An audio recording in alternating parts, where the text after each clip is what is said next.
Okay, so guys, quick one. This is the breakdown of the video I promised to, or this is the full breakdown I promised you guys. And I have a couple of things I'm working on, and I was not really giving me the time to sit down and break this video down the way I wanted to. But because a couple of people have been in my DMs or in the comment section asking when am I going to drop the video, when am I going to do that. So I'm just going to give you like a crash course kind of video. I'm going to run you through it basically, and so at least you have an idea or you get to know how these videos are made or how I make these videos. I will obviously post the full breakdown or a much more detailed breakdown in the nearest future when I have the time, because I have a couple of things or projects I'm working on and I do not really have the time to shoot or film these parts in the way I want them to be. Like, if apparently there's probably noise in the background right now. So because I'm trying to meet up with the promise I made, I have to post the video by 7 today. So initially I plan to divide the video into two parts. First part being the referencing, scripting, and voiceover generation and storyboarding. And the second part being, the prompt to image generation, image to video generation, editing, sound design, and then obviously the final touches. But I kind of want to now run through all of it and give you the full breakdown and a glimpse to how you can also make it, right? So to make these videos or these types of videos, you need a couple of tools, and some of them are free, some of them are paid. So I try to put them together in a way where even you don't have access to the paid and premium plans of this software of these platforms, you could still use free versions. So for the non-AI tools, there's FrameSet and there's ShotDeck. So these two websites are a website where you get free movie short references. So in scenarios where you want to storyboard or you want to like come up with a storyline or you need short references, basically you have FrameSet and ShotDeck. Currently ShotDeck FrameSet is not working. I don't know, maybe maintenance issues or something. But ShotDeck is the alternative. So you could use ShotDeck or FrameSet whenever FrameSet decides to work. ShotDeck, just sign up for free and get it done, and you get your movie short references. So that's for the FrameSet tool and ShotDeck. Then CapCut, Premiere Pro, DaVinci. Regardless, you need a video editing software. Regardless of whatever you use, you get the same result. I use Premiere Pro, but CapCut is free, DaVinci is free. You can use any of these software and you get the same results. So for the AI tools, you need a couple of ones. Anyone would work. Any video generating software will work. But I use FreePic, which is what I use for my own videos. And you can use Google Flow, you can use Xfield. Xfield work as well. And I put Grok because, as I said, a couple of people might not have access to paid and premium plans of this video generating AI platforms. So Grok is free to an extent. You could use Grok, but I recommend using Xfield or FreePic, right? For that, they are paid, but you get the value for your money, right? And for scripting, there's ChatGPT and Gemini, and I want to believe a couple of or most people would have access to ChatGPT and Gemini. Free trial or paid version. I'm sure most people do have access to ChatGPT and Gemini. I prefer Gemini because Gemini is a bit more casual, and I like a bit of casual vibe in my scripting. So ChatGPT seems to be more formal, technical, and serious. So I switch it most times, but Gemini is always my 80% of the time I use Gemini. Any of them works if you can switch between both of them, right? But yeah, you need that for scripting. So for audio generation, there's 11 Labs, which is 100% recommended. So you get free credits when you sign up and all that. But for people who have run out of their free credits or cannot have access to or do not have access to the premium versions or premium plans, there's fakeU.com, generates, and a couple of free ones, but I don't know them. I only know fakeU.com and 11 Labs, and I use 11 Labs whenever I have to make these videos. So I recommend 11 Labs, and you'll see why shortly. So these are the tools you need to make videos like that or to make those types of videos, right? You need basic video editing skill. You need to know how to at least cut and join images or videos together, right? So basic knowledge of CapCut needed or DaVinci, anyone essentially will work for this skill, or should I say tutorial, right? So that's for the tools we need and for the parts that we'll be going through. So for the first part, referencing, it's a very important part of my workflow, and I will explain that to you as a creator or as a video AI video creator or filmmaker, anything, referencing is very important. Everybody, professionals reference a lot. They use a lot of references a lot. Even big studios, Sony, any professional or any institution when it comes to filmmaking, they use references a lot because it helps, you know, it gives a structure, it gives a backbone to everything they're going to do. It's not starting from zero, because starting from zero, from scratch, is time wasting, can be exhausting, and can be unproductive most of the time. So that's the reference. And for you to have a reference, you need to have a referencing system, a library of videos. So as a creator, whenever you come across a video that you like, that stands out to you, save it. You know why? Because in future you might want to create a video that has that same virality, that has that same vibe, that has that same pacing, that has that same structure, right? So it would be nice for you to reference that video in making yours, so that you can recreate the feeling that video gave you in yours. So that is the important part of reference. That's the important side, or like the benefits to referencing. And I'll show you my own system of referencing shortly, right? You can reference, you can keep a library on, I keep a library on IG, I keep a library on X, I keep a library on TikTok. It's basically just bookmarking. So I bookmark a lot of my videos, and it book a lot of videos that I like, right? I bookmark them, and just keep them for for future references, right? And that is what referencing is all about. Like, I'm going to show you mine currently. So this is my X library, where I've saved a couple of videos, memes, images, music, songs that I would most likely want to reference or use in my future videos. So this is a video reference library. I've saved a couple of videos that I like. The stories they tell, the vibe, the aesthetic, the clips that I might want to use. Something that I just like, I just save it. As long as I like it, I save it, because I might want to reference it in the future or probably use it in the future. So a couple of hype videos I've saved, ads, commercials, all of these things. So, clips that I want to use, memes, movie references, anything that I like, I probably want to use in the future, I save. So this is the importance of referencing. It helps you build a library, builds a structure. So whenever you have an idea, you have an idea, you have something to fall back on, you have something to draw inspiration from.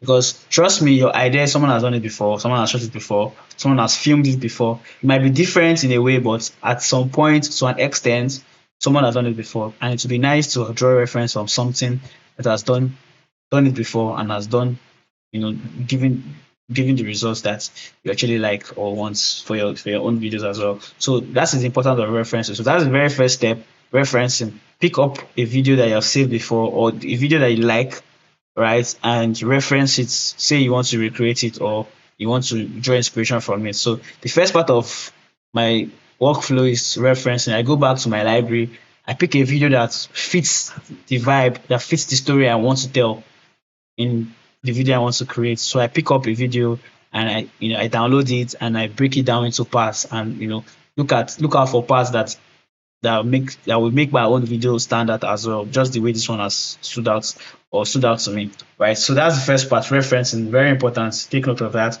Followed by scripting. Now we already know the tools for scripting. Yes, ChatGPT and Gemini. So for me, I use Gemini. So what I do is I repurpose the reference video I've selected, right, for my library. Say for instance, I pick up a video from A1CZ, which is one of the videos I've saved, I think so. So I just pick it up, I download it, right? Let me pick it up.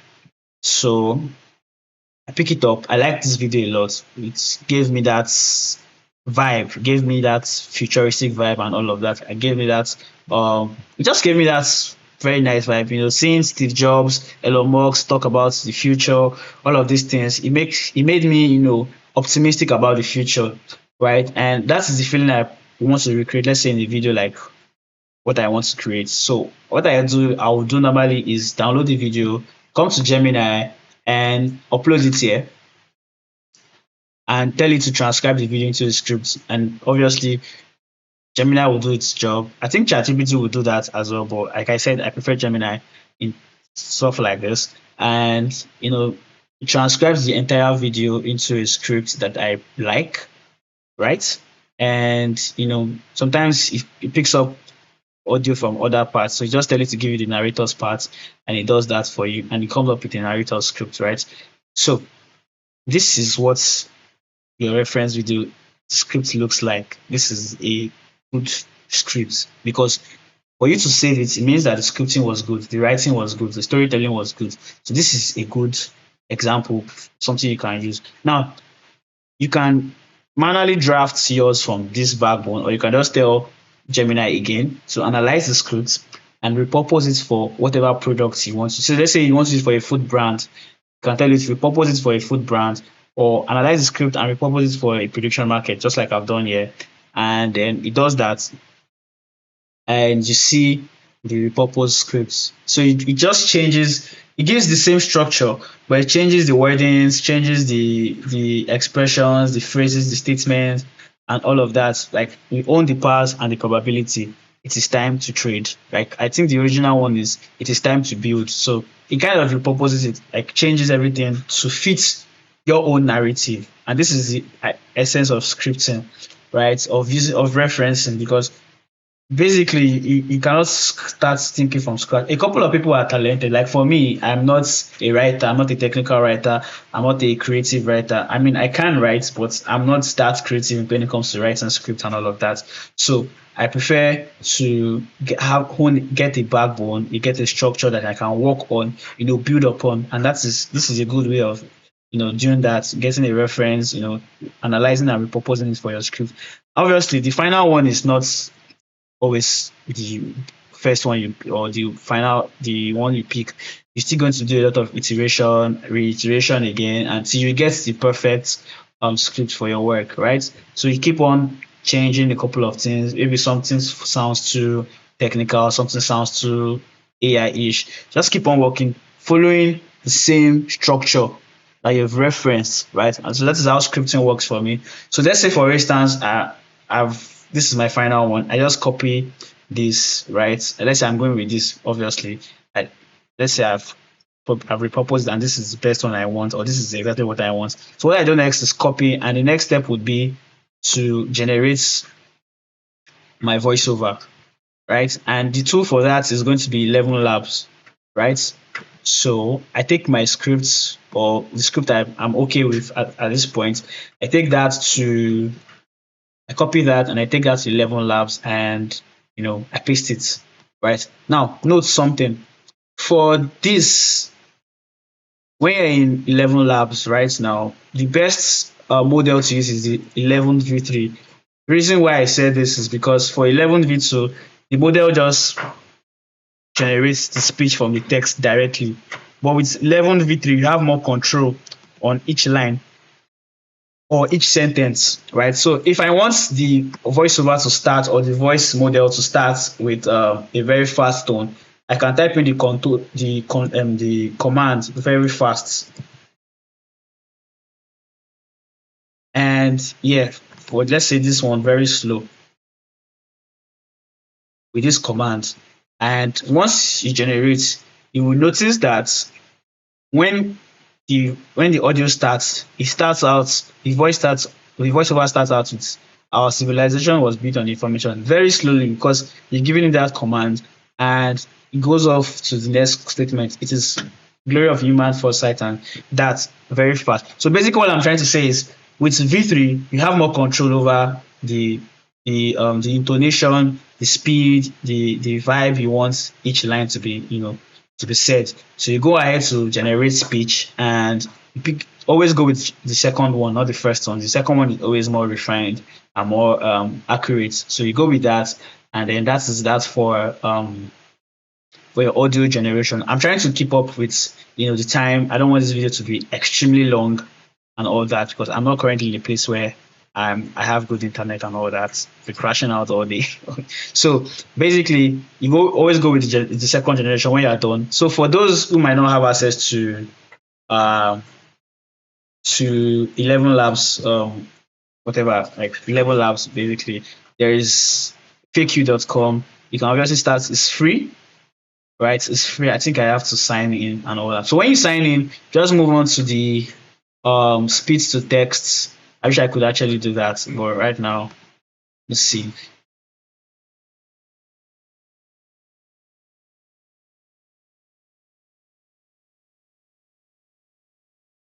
Okay, so I've signed in already, and this is where you want to come to text to speech on fakeyou.com, and then you could actually even generate voices.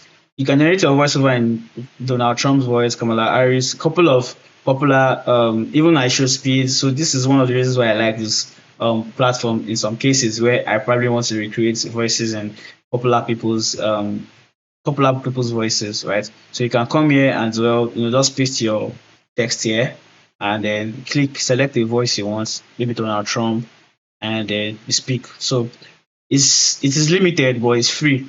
So I think it's limited to two paragraphs or three sentences. I don't know, but you could use this if you're looking for a free. And I know there are a couple of free audio generating software or platforms that you could use, but I recommend 11 Lab because you have control over this personally. So this is what I would recommend. So I think if you sign up afresh or with a new it's I think if you sign up you get free credits. I think I just signed up with my email and I have a couple of credits. I have about 6,994 credits remaining, which is nice. So I can generate as much as I can with the remaining credits. So if you sign up with a new email or with your email for the first time, you get free credits and all that. So you could use that or just buy the premium version. But I obviously recommend 11 Labs for your voiceover generation, which takes us to the next part, storyboarding. Right, storyboarding is very important in any filmmaking process, AI or you know physical like real life filmmaking, like maybe you shoot or something. Storyboarding is very important. So you have storyboarding is a process where you you kind of tell your story before filming.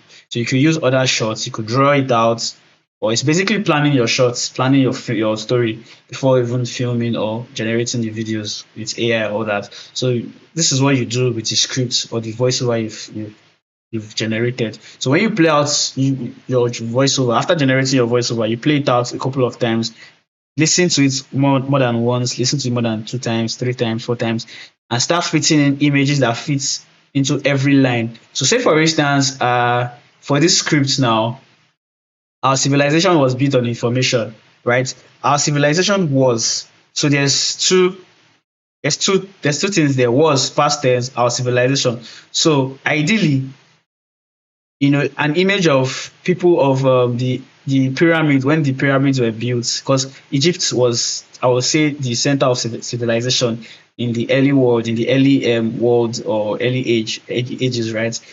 Babylon, Egypt most likely, yeah, was the center of civilization, and that's definitely been our civilization was built on information, right? I would ideally put a picture of Egypt, the pyramids when it was being built and all that, the picture of Egypt, slaves building the blah blah blah information and all that, right? And it is the glory of human foresight and the pursuit of truth. Still that same Egyptian vibe, the deserts, the pyramids being built, and able to do basically anything, forecast, edge, verify, resolve. This at this point, I might want to look for another image to use and all that. The market is our birthright and our spark.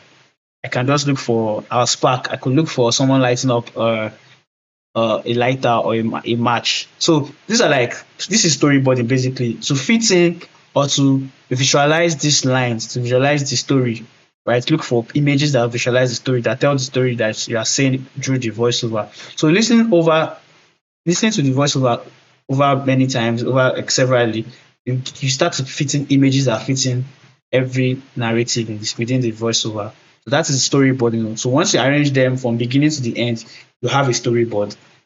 So you have images that portray every single part of the lines, the words that have been said in the voiceover. So that is basically voiceover. Now, ideally, I will end the video here, but for the sake of what do I call it now? For the sake of timing and all that, I probably will not have time to sit down and and explain these things again. So uh moving on to the next part, which is uh prompt to image generation. Now um this part is where you take images from your storyboard and recreate it into something you want. So for instance, I'm going to just use the first lines. for this. Our civilization was built on information. So the very first part I would want to use is, let's say for instance, I want to use the pyramid being built. Currently, short deck, I don't know why it's not. I have to sign in, I don't know why. So just give me a moment.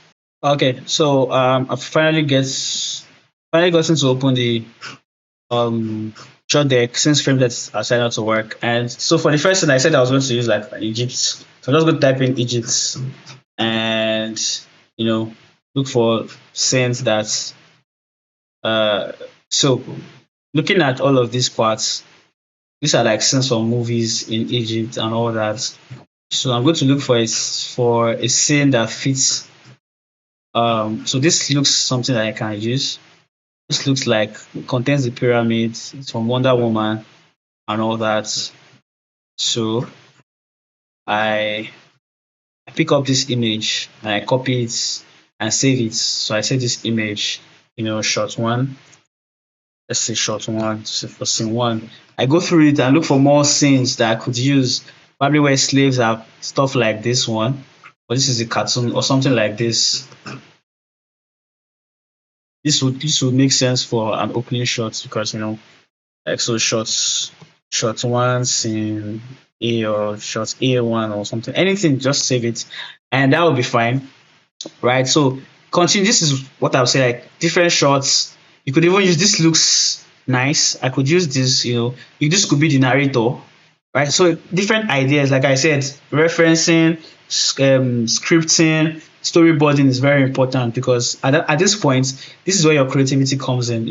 At this point, I'm looking at this image and it's looking, it contains a bit of new, it contains a bit of future and old vibes. You get so all of these things make sense. I could use this image, and all of that. So the point I'm trying to say is storyboarding. For so from storyboarding, you have two images now, right? And next part is you know text or prompt to image what's the word, prompt to image generation, right, which is this part.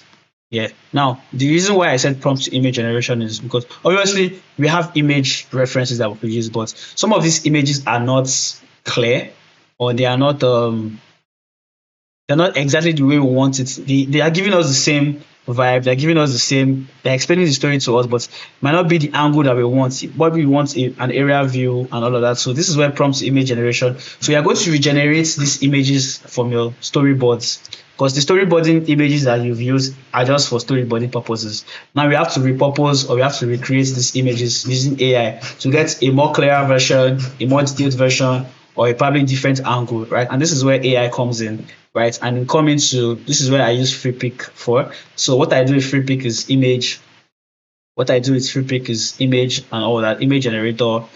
These are a couple of images I've generated, recreated basically. So you add the image basically. Just you can literally just drag and drop the image here in free pick. This is for free pick, right? Depending on whatever platform you're using, use Xfield to. So this is, you can tell it okay. Oh no. What you do first is generate a prompt, right? So first things first is you come to Gemini Pro, create a new chart, drop in your image here, and tell.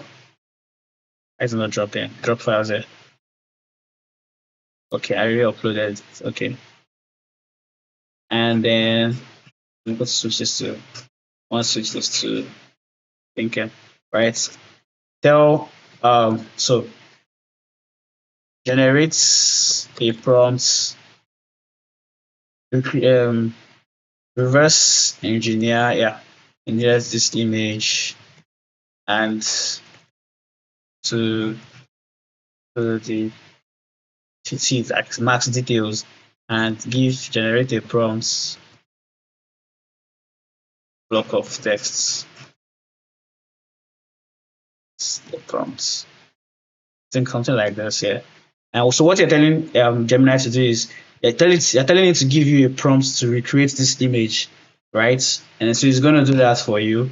And once it's done doing that, you can continue to tweak um the images till you get what you want. Probably you want instead of maybe pick the axis you use, maybe holding this stuff and all that. Like, as it has generated this the prompts that I can use to create this. So I can take this here, this to my free pick, and even without adding an image, I can generate my own. So you just put it out here. I want a 16 by 9, which is for movie, right? I can choose models. This is why I said I like free pick. You have access to multiple um models, up to 41 models. So, but I prefer Google Nano Banana because it's more realistic at times. So, Gemini has given us a prompt to recreate an image from our storyboard, and then I do that. This is what I do basically, right? I recreate the storyboard images I get, and takes a couple of minutes to generate for me. So let's wait for that to happen. And it has done that. So now it's giving us a different variation, right? So say for instance, I want to go with this one, or say for instance, in this image, I like this image, but I just want to put in, I can drag it back to this place and tell it, okay, add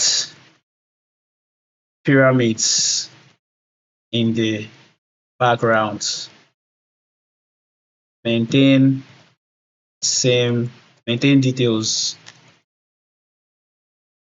So this is just basically playing around, text to image, prompts to image. This is not the full video. This is not the video I'm going to. This is not like the video. I'm just trying to get a more clearer image that I can use to generate the videos I want to use, right? And this is how it works. So this is what I do to generate those footages most times.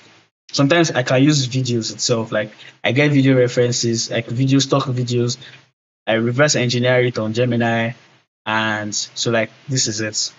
So imagine the beginning of the voiceover. Our civilization was built on information, and then this shot comes in.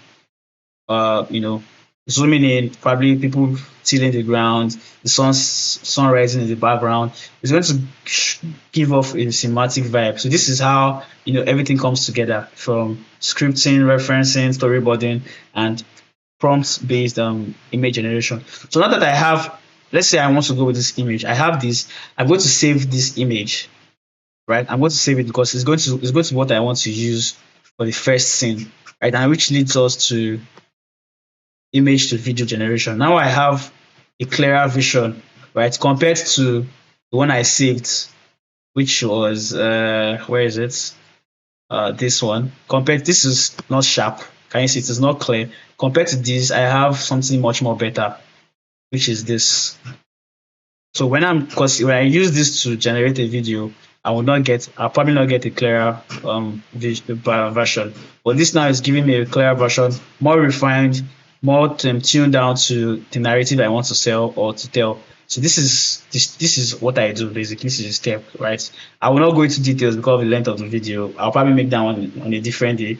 This video is crossing the 28 minutes mark, which is a lot, and I still have to like cut it down and edit. So basically, I'm just going to surface show you the steps and the workflow. So when you're done generating this image, now next part is move to your video generating AI, and then putting your image, start image, whether it's Xfield, whether it's Grok, and then you tell it, oh, this is what you want it to do. You want the people in the background to be obviously working.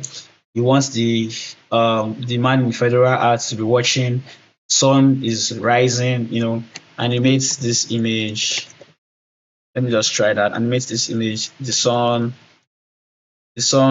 rising, the workers tilling the ground, the man in fedora at watching the sun rise.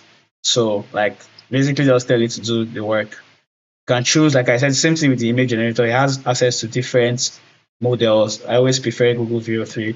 So do that, and then you can change it to 4K, 1080p. Obviously, I use 720p because I'm not yet sure of the of what it's going to give me is good to what I want to stick with. I want to preserve my credits. So it does that, and once it's done, I'll let you know.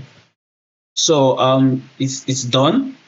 I'm not sure I'm going to like it, but yeah, this is not bad. So it's something like this. So imagine the voiceover playing over this. And it's now there's a problem with the video because this was not how Egyptians used to dress, or this is not how Egyptians dress. Obviously, I can tell AI to tweak it, make the sleeves Egyptian like, and back date it back to before Christ or something. Just change the vibe. I don't want them wearing art. I only want this man wearing art. Just tell AI what to do, and it does it. Basically, just tell it here. You don't need. Yes, you might need prompts, but for this time, yeah, you're dealing with what you already have. Like, you're not dealing with zero. You're not starting from scratch. You have a base image. You have a base video. So what you just have to do is tell it what you want out, and what you want in.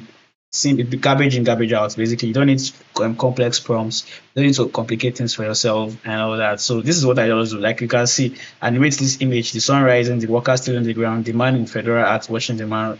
Just actions, verbs, action words. Basically, just put it and AI will do it. Right? I don't want to waste too much time.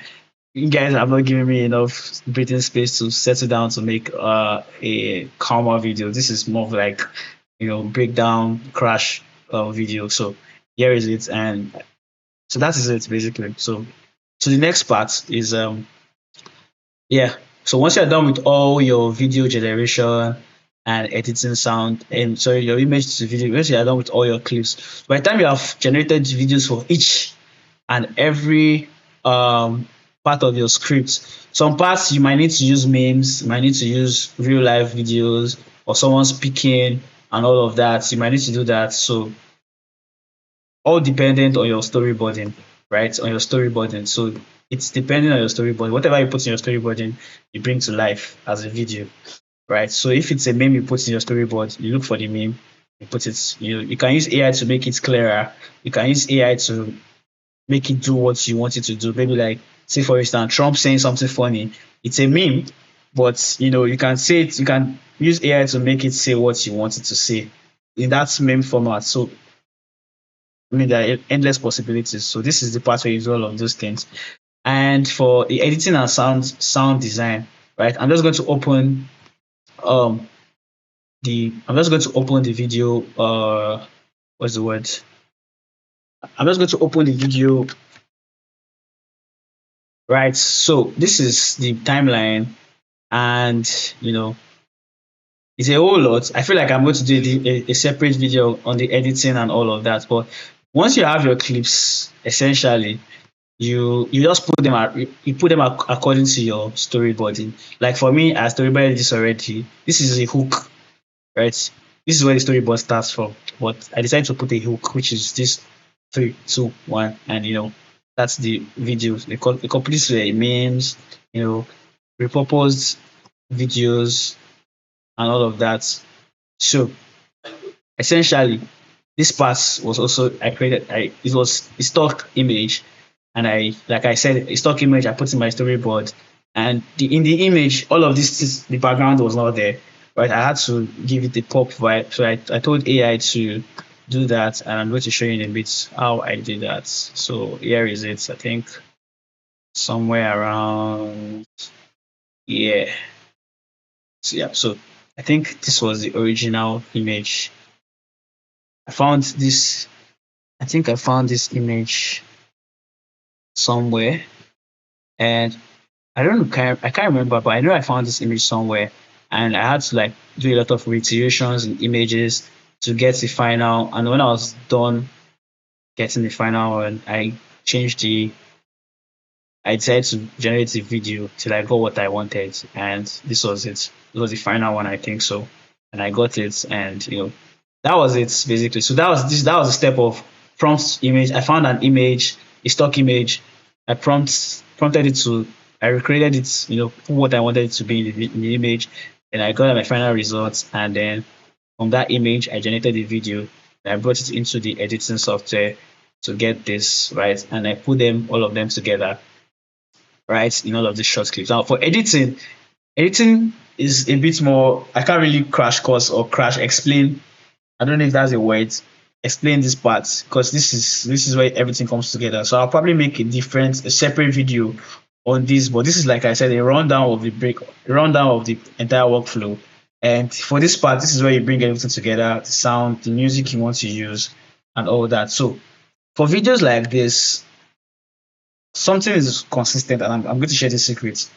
All the clips you are using should not exceed 3, 4, 5 seconds, except maybe it's explaining a very technical or important part. But ideally, each clip should not exceed 4, 5 seconds. And I'll tell you why, because it's a fast paced, it's always a fast paced um sequence, like 3, 2 seconds, sometimes a frame, 2 frames, 3 frames. And that's the secret to having this very sharp and fast-paced edits. When you have a clip play for more than 3, 4, 5 seconds, it becomes too boring because that fast-paced structure makes the eye go left, right, engages the eye, makes keeps your eye busy, and so that it stimulates the brain of the viewer, and all of that. So this is a style that you want to adopt when you want to make videos like this.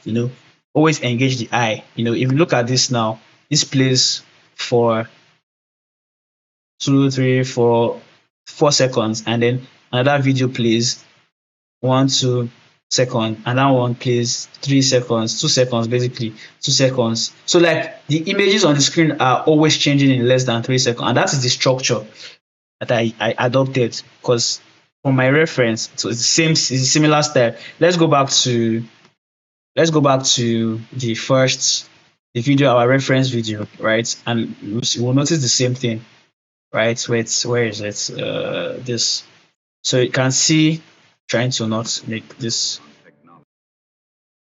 first fast. You can see fast changing images. The images are changing fast. Like not a video will not spend more than 3 seconds, 4 seconds. So it is. You can see why it is important to have reference videos.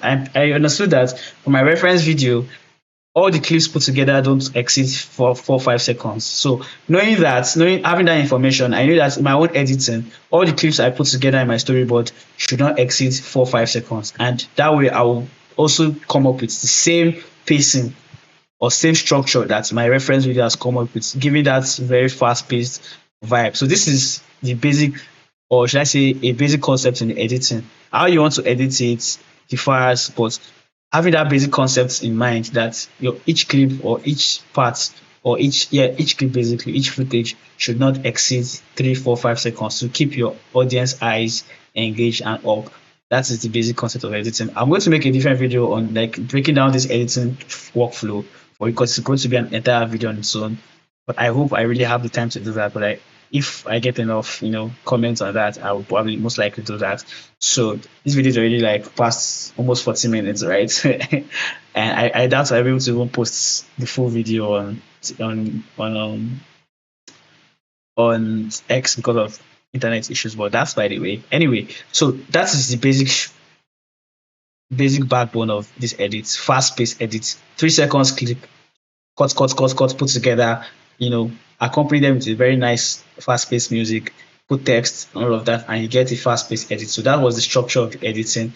And the sound effects is also going to be explained in the editing workflow video because I can't explain that without spending an extra 1 hour. Yeah, so that would be in a different video. The editing and the workflow will be in a different video, right? Just to save time and get so I can get onto other things. Because ideally I should have split this video into 2 parts, but I have to put this together. But I don't know when else I'll have time again, right? So that's for the editing and sound design. I'm going to make a separate video for that. And the last part is which final touches. The final touches being the color grading mostly or the style, ideally. So do you want to go old TV style, like, or just normal video style with colors and with the colors and all that, black and white? So this is why I decided to go with this style was because most of the videos the color grading was not constant. A lot of colors and all that, which is still nice, right? The way now that I'm looking at it, but I wanted consistency across all footages, so I decided to go with a VHS TV, old TV vibe, right? And that is just the finishing touches, the texting, the text animation, all of that, all of those parts.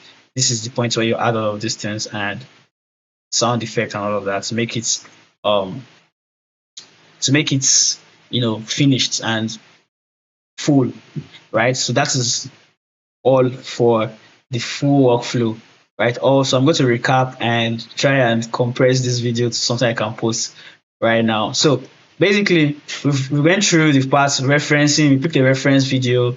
We generated a script from the reference. After repurposing it, it's Gemini and transcribing it, and then also trying to fit in our own narrative. Then we generated our voiceover, right, with 11 labs, and from the voiceover, we're able to make a storyboard, right? We make a storyboard from what you've generated from the voiceover, and you take images from your storyboards to regenerate, generate. Maybe you want a different angle, you want a different element in the image from your storyboard. This is the point where you do that prompt image generation. And after you're done with that, the images you've generated, the final images from your storyboard, you generate them into videos, and keep in mind that they have to be 3 4 5 seconds long so that you maintain that fast-paced edit style direction, and then followed by the editing. Obviously, like I said, keep them 3 to 5 seconds short. Chop them together according to your storyboards, according to the voiceover. You place your voiceover underneath, you place a very nice music of your choice underneath, and then arrange them in that sequence. Like I said, but there will be a video for editing styles, editing workflow for that. Then your final touches, do you want a color grade? Do you want it to maintain the color? Do you want an old TV vibe? Do you want a futuristic vibe? This is the point where you do that, and all of this with these tools. So at this point, I feel like I've given you a basic crash course on how to create videos like that. And I'll be sharing the editing workflow to my subscribers, because I mean, I'm giving all of this knowledge for free. So at some point, I have to also tend to my subscribers. I currently have 2 subscribers. So if you want access to the editing workflow, the detailed editing workflow, just subscribe to my X, right? And it will be available for you there. But bonus for you guys that made it to the point of this video, I'll be making this available for, I'm making all the assets in this video available for those who watch this video. So I'm going to make it available for you guys, you know, in the comment section. So you can also have like the sound effects I use, the music, and some of the prompts I use to generate some of these images, and camera prompts I use. So that will be made available to you guys. At least that's something. You're living with something. So see you guys on the next one. Bye.